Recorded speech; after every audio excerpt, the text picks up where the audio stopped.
What up, y'all? I'm back with another review, and I'm here to review one of the greatest hip hop albums of all time. And when I say one of the greatest hip hop albums of all time, of course, I mean it's classic, but I don't mean one of the greatest of all time. Like, oh, it's top two, top three, top five, top 10 hip hop albums of all time. People don't even have this in their top 50, if I'm not mistaken, personal or all time. Just um, an agreed upon or what can be an agreeable list. People don't even have this in the top 50. They have it towards the mid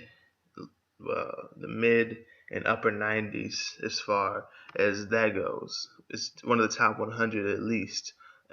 Even being all the way up there, still one of the greatest hip hop albums of all time.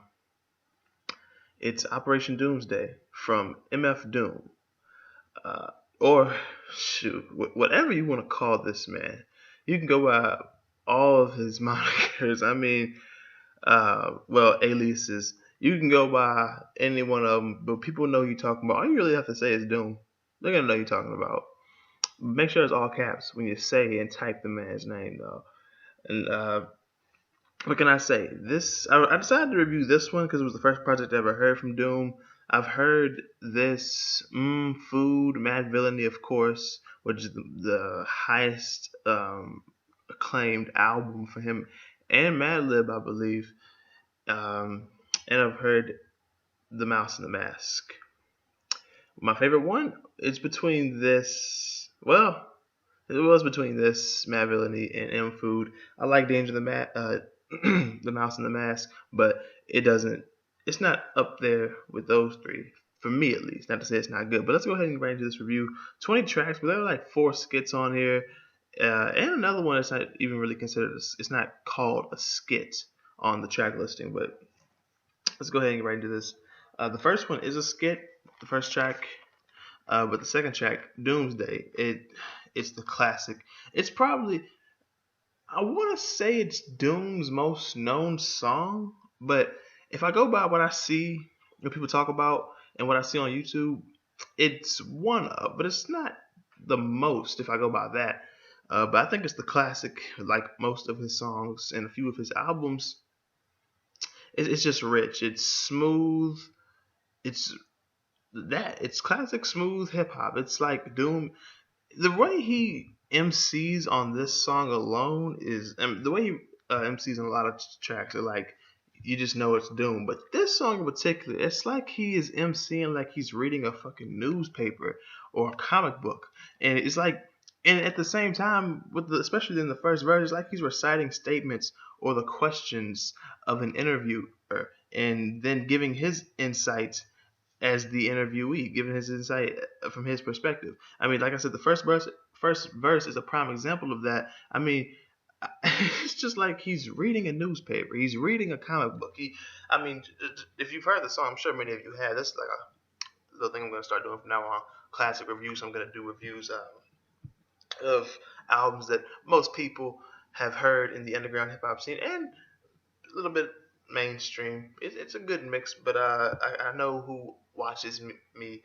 Um, if you just listen to this song, because I'm sure many of you have heard this song and the whole album and everything else, stop cutting around, come through the sickest sound with a fly brown Cisco sicko psycho who throws his dick around. Tell me that doesn't sound. Tell me you can't imagine a little kid saying that shit with the newspaper. I mean, it's like he's trying to sell you the newspaper. Like, read here, the fly brown Cisco sicko psycho who throws his dick around. I mean, my God, man, it's just fucking Doom. Track number 3, rhymes like dimes. What can I say? This is lyrical assassination. Like a lot of Doom and a lot of his associated MCs who get involved with him and he gets involved with. And especially in the underground hip hop scene, the golden age, really the mid to late 90s, as far as lyrical assassinations go, that's not to say in the mid to late 80s they didn't have Eric B. and Rakim. Well, Rakim lyrically assassinated anybody who stepped in his way, or that we didn't have a Nas doing that. But I'm just saying, like, freaking Doom, man. And just in that time period, the mid late 90s, Illmatic, Wu Tang, Doom, and a plethora of others. The next track is The Finest, featuring Tommy Gunn. It's like a low quality vocals over a boom bap beat with like a Mortal Kombat vibe. I really like that. The next track is track number 6, Go With The Flow. Uh, just listen to it. Now let me hear your verse. I mean, hear your voice while I'm choking you. When when he got to this one point, I can't even say these lyrics. I try to keep up, and sometimes I get it, sometimes I don't, because I'm just trying to keep up with Doom uh, style, and just, I can't even say it. But as he picks up the speed, the beat stays the same, but he'll be rapping in one tempo, and then out of nowhere, just I'm like, whoa, wait, what the fuck did he just do? Styles says, as I pull it to the chest, a super motherfucking villain, grip the mic with the iron hand, throwing them seeds to the fire from out the frying pan. Like, where the fuck did that just come from? What the fuck? Track number 7, Tick Tick, featuring MF Grimm. The way Grimm raps with this constantly changing tempo um, of an eerie beat, plus his lyrics, it's just unique. It's all unique. His lyrics are unique. The tempo and the eeriness of the beat is unique. But put into one, it's like that is out of this world. It's abstract genius, is what it is. The next track is, I believe this is track number 8, Red and Gold, featuring King Ghidra. This beat is like, it's grand. Y'all know what words I use for beats like this. It's grand, it's monumental, it's lavish, it's rich, luxurious, almost like a acid trip like beat, and I just love it. I can literally just picture, especially on the weekends when well, I'm not gonna tell you what I do on the weekend, but I can just picture gold shining bright in front of like a red background, a red curtain background, show curtain background, and there's just gold sitting there, just shining bright, and you got the red in the back. It's like it's showtime. It's magnificent. This beat, this song, and the feel of it, it's just like, oh my goodness, this is so. It's that luxurious, that monumental hip hop. That's what I'm talking about. Like this is what I love about Doom. He can do this and the boom bap and every other thing that he wants to do. The next track I want to talk about is track number 10, Who Do You Think I Am? Which is an MC cipher that features X-Ray, Radon, Megalon, KD, King Ghidra, Doom, and Kong. And if you ask me, KD won this. Track number 12, Hey. It's a villainous vibe and that I get from this track, and you get these classic Scooby-Doo, Where Are You? Well, just classic Scooby-Doo samples, well, TV samples in there. It's like, oh my goodness, man. Doom would he just gives you that feel.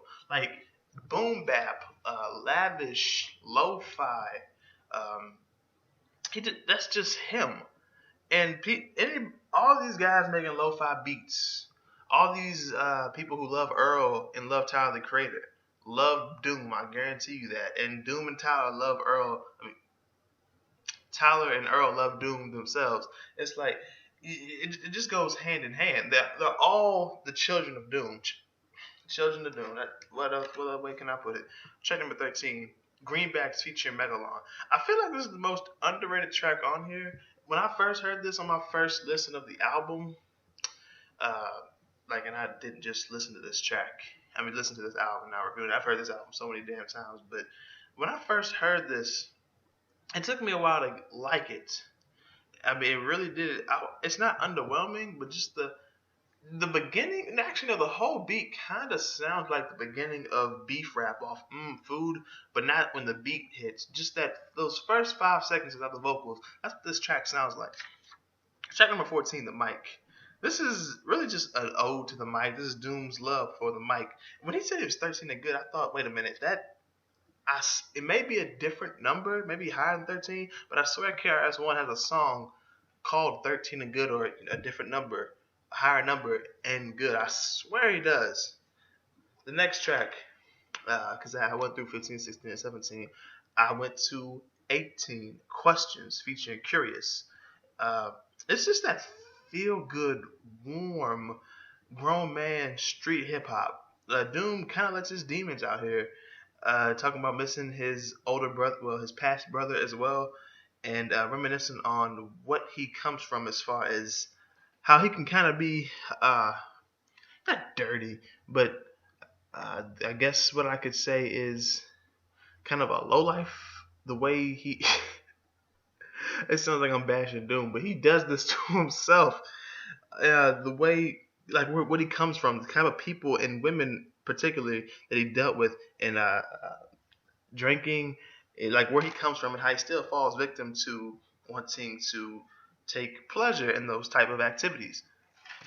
Track number 19, hero versus villain. A very up tempo beat and lyrics. Like I picture an old show like a Scooby Doo Where Are You, or just a crime fighting television show. You got the good guy and the bad guy, Doom and the good guy, bad guy being Doom, the good guys being whoever, and like an old villain chasing. That's what I get from this. And track number 20, I hear voices featuring MF Grimm.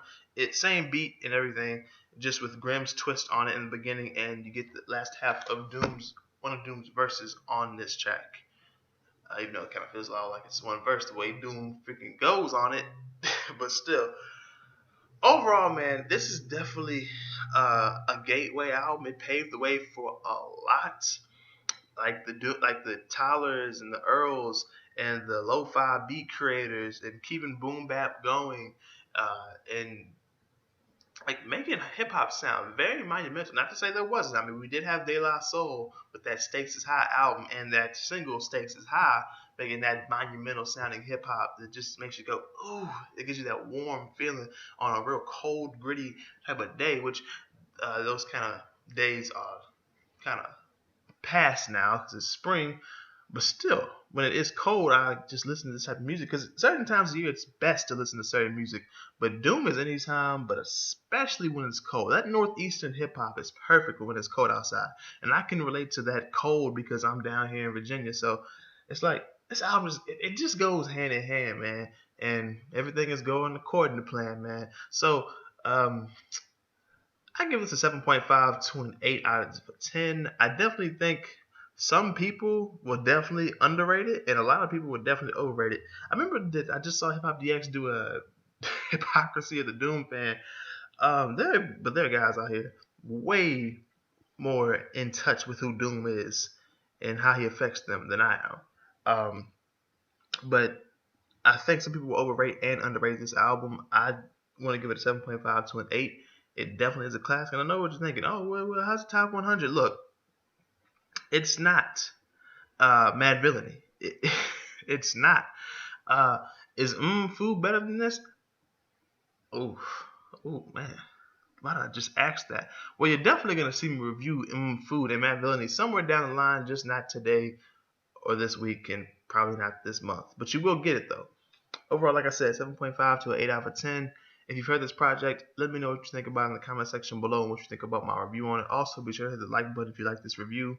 Share the review. Subscribe if you're new. Get me on Twitter, Facebook, AudioMax, SoundCloud, Instagram, and hit up my email for business. What I mean by hit up my email for business is if you need your music chopped and screwed, reviewed, if you need beats made, or you want to be featured on one of my upcoming DJ mixtapes, the email is DynamicJAB@gmail.com. Or if you have any business inquiries that you just might have, like I said, DynamicJAB@gmail.com. And also, the tracks that I skipped, they were cool, but especially the tracks, the skits I didn't talk about, they go hand in hand with this album. Like, they really make this album feel like you're watching a movie or you're listening to an audiobook, which they should kind of make you feel like you're watching a TV show. You can imagine what's being said, and maybe you've seen some of these scenes. Maybe you're old or old enough to remember or go back and listen and watch that type of stuff.